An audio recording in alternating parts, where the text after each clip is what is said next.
Meu nome é Mauro Dottori, tá? Eu sou presidente da MPD Engenharia. A minha empresa é uma empresa que atua como construtora incorporadora, nasci em 82, eu nasci em 57, então acho que eu sou o mais jovem, apesar do Ivo e o Caio, viu? Em 72, meu pai sugeriu a mim e ao meu irmão que fôssemos estudar na Marinha. E por que eu vou falar dessa história? Porque tem muito de princípio no que eu vou contar, muito de princípios e valores. Meu pai é originário, meu pai era piloto. Em 55, quando nasceu meu irmão mais velho, meu avô falou: Dinho, está na hora de você parar. Com toda certeza, naquela época, voar era muito mais romântico do que é hoje. Metade dos amigos morreram em voo, então era bom ele ter parado. Aí ele abriu uma construtora junto com meu tio. Meu tio era formado pela Escola Nacional de Engenharia, hoje escola lá do Fundão, né, a Federal do Rio, e pegaram uma época muito boa do Brasil. Pegaram uma época do pós-revolução, pós-64, onde tudo se construía, de onde veio a principal infraestrutura brasileira. E, passados uns tempos, eles se separaram e não teve aquilo que nós vamos cultivar muito, que é a sustentabilidade. O que é a sustentabilidade? Sustentabilidade é a capacidade de você colocar algo em pé por muito tempo. Então, para ser sustentável, aquilo também tem que ser durável. Não foi durável. E ele sugeriu que nós fôssemos para a Marinha. Lá foi muito bom. Além de me divertir muito, ter grandes amigos, aquilo solidificou o que hoje eu passei para a empresa, e hoje a minha empresa cultua. São princípios e valores. Isso hoje faz muita falta, mas sempre fez, na realidade. Aí, em 76, eu desisti da Marinha, falei, não é bem exatamente o que eu estou querendo, e vamos ser engenheiros. Fiz engenharia aqui em São Paulo, da 76 a 80, e na engenharia eu já conheci alguns grandes amigos que eu carrego pela vida. Um deles foi o Marcelo Takaoka, infelizmente não está aqui hoje, né, colega de turma, e tive um grande professor ali chamado Yojiro Takaoka. Para quem não conhece, a Albuquerque Takaoka é a fundadora de Alphaville. E o Dr. Yojiro sempre me ensinou uma coisa: Mauro, faça o que você fizer, olhe muito para frente, porque isso vai ter que ter um custo, vai ter que ter um valor econômico. Ele batia muito nessa regra. E, ao mesmo tempo, era um dos maiores idealistas que eu conheci. Tanto é que a Alphaville está aí para falar o que aconteceu com a história dele. Então, naquela história, tinha muito o que a gente chama de sustentabilidade. Ele já trazia uma alma para o negócio. E essa alma envolta no que hoje se conceituou. Está um pouco melhor, tá no tripé, que a gente fala que é econômico, social e ambiental. Aquilo era muito praticado. Eu também conheci naquela época o Arthur Castilho, que é Tamboré. Daí lá eu tive a oportunidade de desenvolver muitas coisas. Nossa empresa cresceu muito naquela área. É uma área ambientalmente muito sensível, né? Que lá os terrenos são todos grandes. Estou falando não só a Alphaville, mas a área Tamboré, quando ela foi, o começo da vida dela foi loteada, vamos falar assim. Ela teve um processo em que ela foi dividida em grandes glebas. E essas grandes glebas davam grandes empreendimentos, grandes desafios, né? Com isso, automaticamente, a gente praticava muitos conceitos que não existiam, na realidade, assim, tão bem colocados, tá? Que era o conceito ambiental, que era o conceito social, que esse sim já existia, e, obviamente, tudo isso acoplado ao econômico. E sem econômico, a gente não enxerga como se pode andar, como se pode ter uma perenidade na história toda. Disso tudo, nós começamos a fazer uma série de ações em que a gente, naquela época, não captava o que elas seriam, o que elas iriam a ser.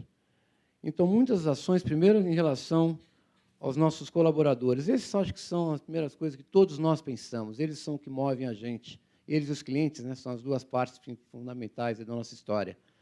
E nós começamos fazendo, por exemplo, um projeto Construindo Letras. O que era? Alfabetização. Nossos canteiros de obras são carentes de pessoas mais qualificadas.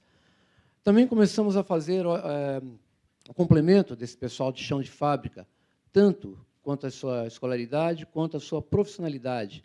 Muitas associações com prefeituras, com o Senai, para a gente conseguir levar essas histórias nossas para frente.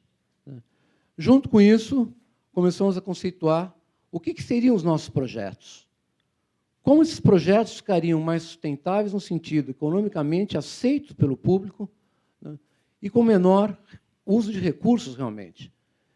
E disso daí nasceu uma série de outras colocações, de outras ações nossas, que que foram voltadas muito ao projeto. A gente tem muito exemplo para dar nisso, talvez não tão bons quanto os colegas que eu vi aqui, tá? Mas muitas modulações. São exemplos, desde exemplos muito pequenos, com exemplos muito grandes, tá? De como você vai aproveitar melhor aquele projeto, como você vai fazer ele com uma racionalidade, uma construção que lhe gaste menos recursos, que ele recicle os seus recursos. Nós reciclamos muito a parte de entulhos, a gente tem um programa muito grande, gesso vai para as indústrias de cimento, toda a coleta de, evidentemente, madeira também, vai para indústrias de madeira, vai para caldeiras. Enfim, nós temos uma série de ações que nós fizemos nisso. Mas nada disso vale sem ter a gente um invólucro principal que envolve tudo isso. Eles são princípios e valores. Falando assim, fica um pouco teórico, mas a gente consegue captar isso, o tangível e no intangível. No intangível é a força da marca. Nós sabemos o que significa, em momentos de crise como essa, a gente continuar sendo uma empresa querida, uma empresa que tem ainda, dentro do nosso mercado, vamos dizer bem claro, tá, uma aceitabilidade muito grande. Continuamos tendo, tá, com tudo, pasmem, ainda temos venda. Tá? Isso acontece ainda hoje, isso existe. Né? Então, essa é a força da marca. Esse é o intangível. Tá? Essa também, eu diria, a força das pessoas que trabalham conosco. O que elas adquiriram conosco, nossos valores e culturas. Tá? E o tangível é realmente a parte econômica. Eu bato muito nessa parte. Não existe perenidade se a gente não puser um valor econômico nela. Nisso, a gente tem todos os recursos que a gente usa, que a gente sabe aproveitar, que a gente tem algumas métricas, essas métricas ainda estão sendo mais envolvidas. Quanto significa uma economia de reciclagem? Quanto significa um projeto mais racional? Essas medidas, para a gente, são muito importantes. E o que acontece é que a gente vê que, quando você pratica esses conceitos, você consegue ser mais produtivo e, por incrível que pareça, você vai diminuindo o custo das coisas. Então, a sustentabilidade, para mim, ela não aumentou o custo de nada. Ela, com o tempo, ela foi diminuindo. É claro que nós temos coisas que vão deixar claro, são coisas... A legalidade, com toda certeza, nós temos que obedecer às nossas leis, e elas não estão incorretas. Às vezes, elas são um pouquinho radicais, eu diria. Mas nós temos que atentar a elas. Isso também nos custa muito. Então, obedecer também tem um custo legal aí, que nós temos que tomar um pouquinho de cuidado com a história toda. Mas, muito mais que isso, são os princípios que nós estamos pondo aí. Quando nós fechamos tudo isso, e esse seria meu recado às nossas lideranças, ponham princípios e ponham valores. Cerquem o que estão se fazendo com o que se chama de sustentabilidade. Essa plataforma é que vai levar o ideal, vai levar a sua empresa e vai levar todos, tá, a um futuro em que realmente a gente consiga ser mais brilhante. Eu tenho certeza que os nossos líderes que estão vendo vão ser muito melhores, que estão aí vindo, serão muito melhores que nós somos. Tenho certeza absoluta disso. Para eles serem muito melhores que nós somos, nós temos que fazer a primeira sementinha. Nós vamos ser aqueles divulgadores. Mas são vocês, líderes novos, a vocês eu dirijo esse recado, que vão fazer desse mundo, tá, uma coisa muito melhor.